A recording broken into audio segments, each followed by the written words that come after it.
Take your time. Grab that rail. Yeah. Okay. Got it? 10 push-ups. 10 push-ups. Yeah.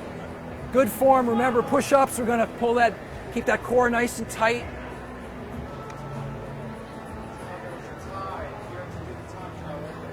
Yeah.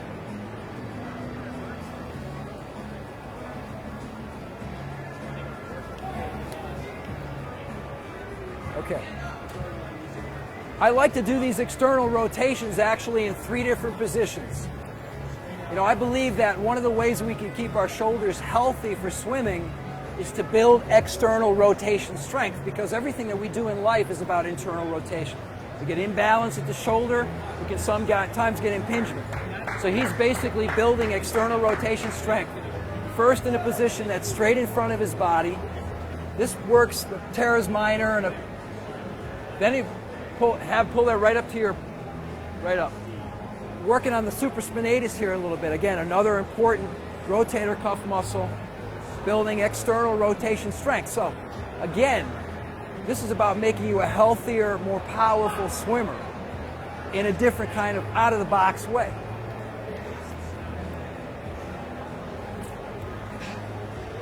You come do it. That's my comment all the time. All right, grab that power wheel. You want me to do the rollouts for you?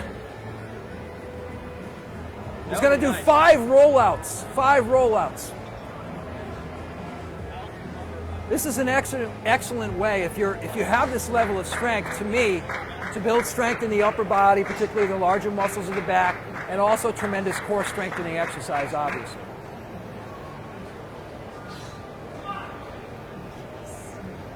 He's a big guy with a lot of mass. Tough exercise. Okay, back on the erg. Now he's going to do 100 meters. The door's at 2, and he's raising the intensity a little bit more. But again, drop elbows now. all right, let's put the door at 1. We don't want to see poor form.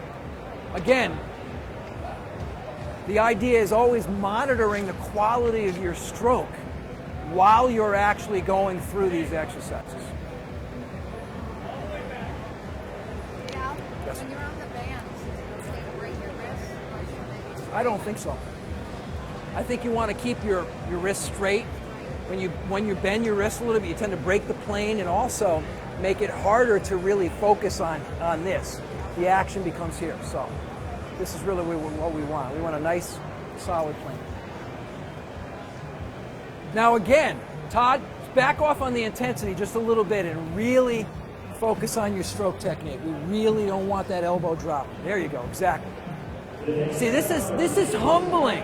This is an accomplished athlete, 10:45 in Ironman Florida. He's a good swimmer. He's at door 1 and he's humble. Okay? This is a real realization for me. You remember, I told you I was on the erg and just training on it and went to the water and started swimming as well as I ever had, because I was able to build the progressive, correct technique. All right, that's good, bro. Let's grab the rail. Now I'm going to have him, can you guys all hear me? I'm going to have him go through some shrugs. These are, I call them dumbbell shrugs, is what they are. And an important element to swimming well and being powerful is the ability to really rotate your shoulder. You see it in elite level swimmers. They can really fully extend, rotate the shoulder, requires flexibility. But I like this exercise because we can build the strength and the flexibility simultaneously to go through these shoulder rotations. So he'll do them forward, then do them back. So think about this now. You're challenging your swim-specific strength on the erg, but you're also building strength to keep your shoulders healthy and also give you the ability to be more powerful. One more on this. Shrugs, 10 more push-ups. Yeah. Now this is a condensed workout. This is only 500 meters of swimming. Some of my more advanced athletes are doing 1,000 to 1,200 meters of ergometer work in addition to total body conditioning. Okay? What does that create? That creates super fit athletes. What did Gordo Burns say? You guys all know who he is. He said, everybody wants to get fast, but nobody wants to get fit. This machine creates fit athletes. More external rotation exercises, back on the erg for one last set. We're at about 8 minutes right now, okay? Very, very accomplished athlete is working pretty hard. He's working pretty hard. Very humbling. Now, where does this really, again, make the biggest difference?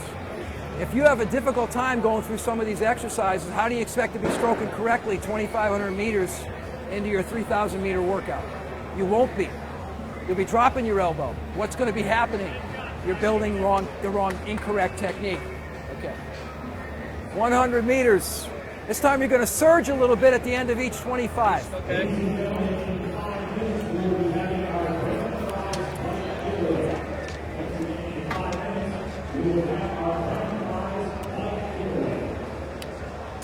The last thing I'm going to have him do is some recovery stroke swimming, which is a little different.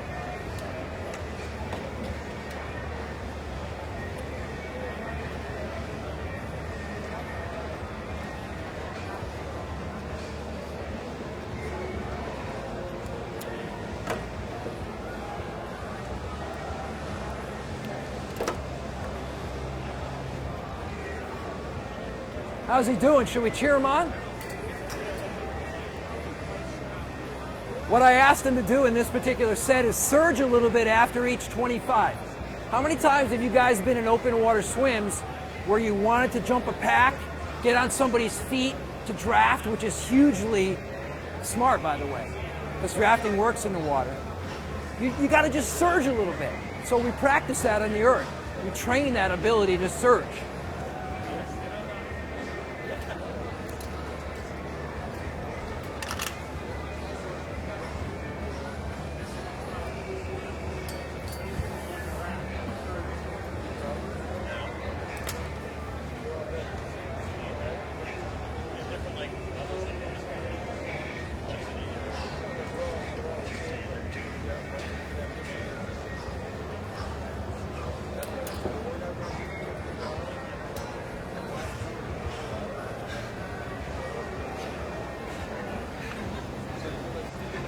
Ten meters to go. His form is completely fallen apart, but he's stronger.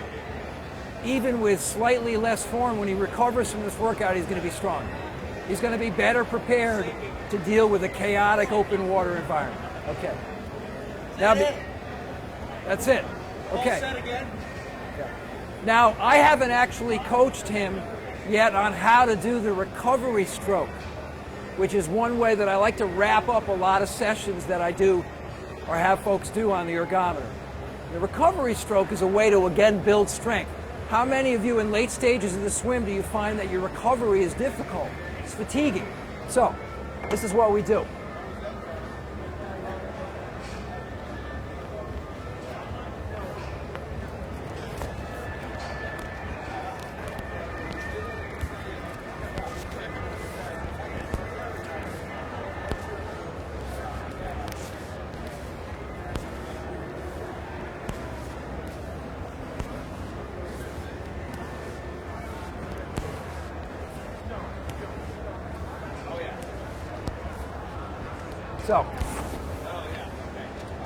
So again, the idea to actually work on focusing on training strength in the recovery phase of the stroke. Okay, questions?